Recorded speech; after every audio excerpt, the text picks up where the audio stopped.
the problem of suffering. Um, this is my father's world, the old famous hymn goes, and people want to believe that.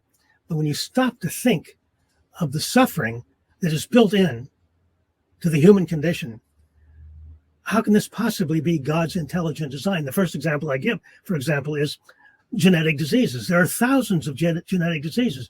You look at a newborn baby and you say, how perfect and how wonderful. You don't know what genetic diseases may be programmed into that tiny body.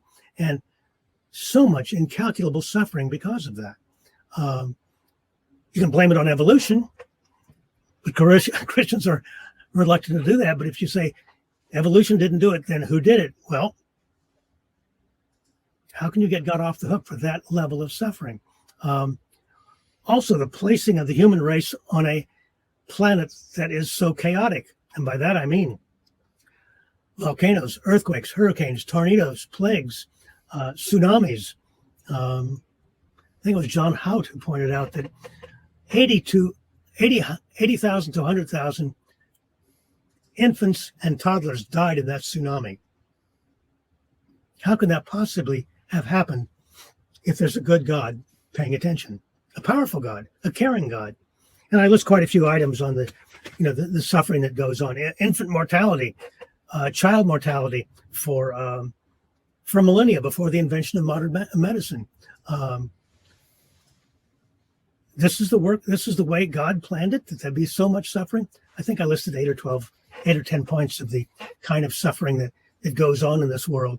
And then I come back to Margaret Downey's statement, with God, all things are possible. Really?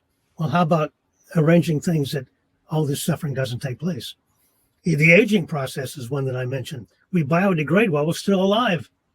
The pain and the humiliation that goes with that old age, or even middle age, as the body breaks down in one capacity or another.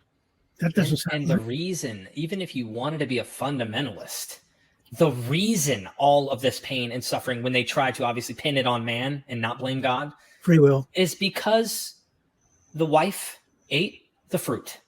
Like God gave that much of a crap about a tree in a garden and a piece of fruit that he's willing. If you put just like as a human, put it in perspective, you're like, really? Did that equate? Like, maybe it would be something if like Adam in the mythology was somehow on par with God and then he betrays God and like, I don't know, murdered God's wife or something. Like then at least God could be vindictive enough to try and like do something back. You ate a piece of fruit. He said, don't eat.